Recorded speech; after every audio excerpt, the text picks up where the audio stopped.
outcomes in the community.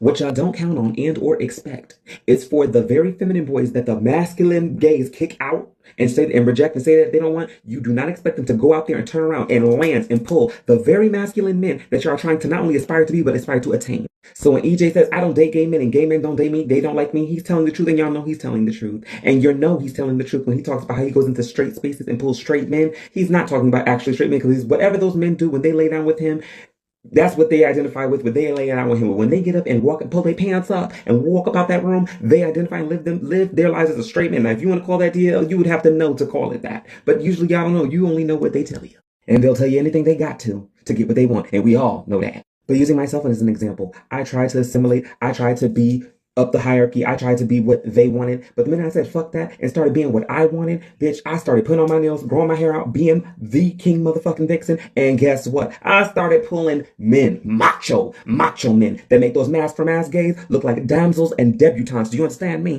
And that pisses them off because they're trying to assimilate to heterosexual norms. So it's like, how dare you go out and be everything that we're not supposed to be in these spaces and pull what we're trying to pull on below. And it's a tension that'll probably be unspoken and it'll never be admitted to, but that's what they have in common with the toxic feminine women, and that's why they kind of link up Wonder Twin Power Activate on the matter. Now, I love Donnie, and I was with him till I wouldn't, because he mentioned the word privileged, and it seemed that his sentiments were coming from a very personal, internalized, privileged place, because you come from an era where all that gay stuff had to be repressed for you to have access to these spaces. And because of EJ's privilege and his femininity, he gets into spaces and pulls things that you really don't expect for that to happen.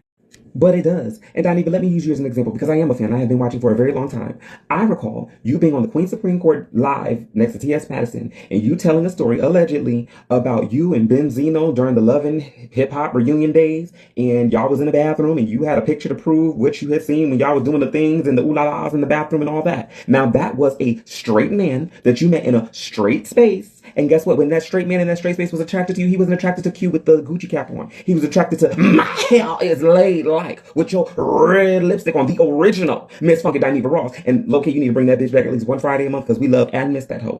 But the fact of the matter is, you've low-key experienced what he's talking about. So some people may have found it off-putting that you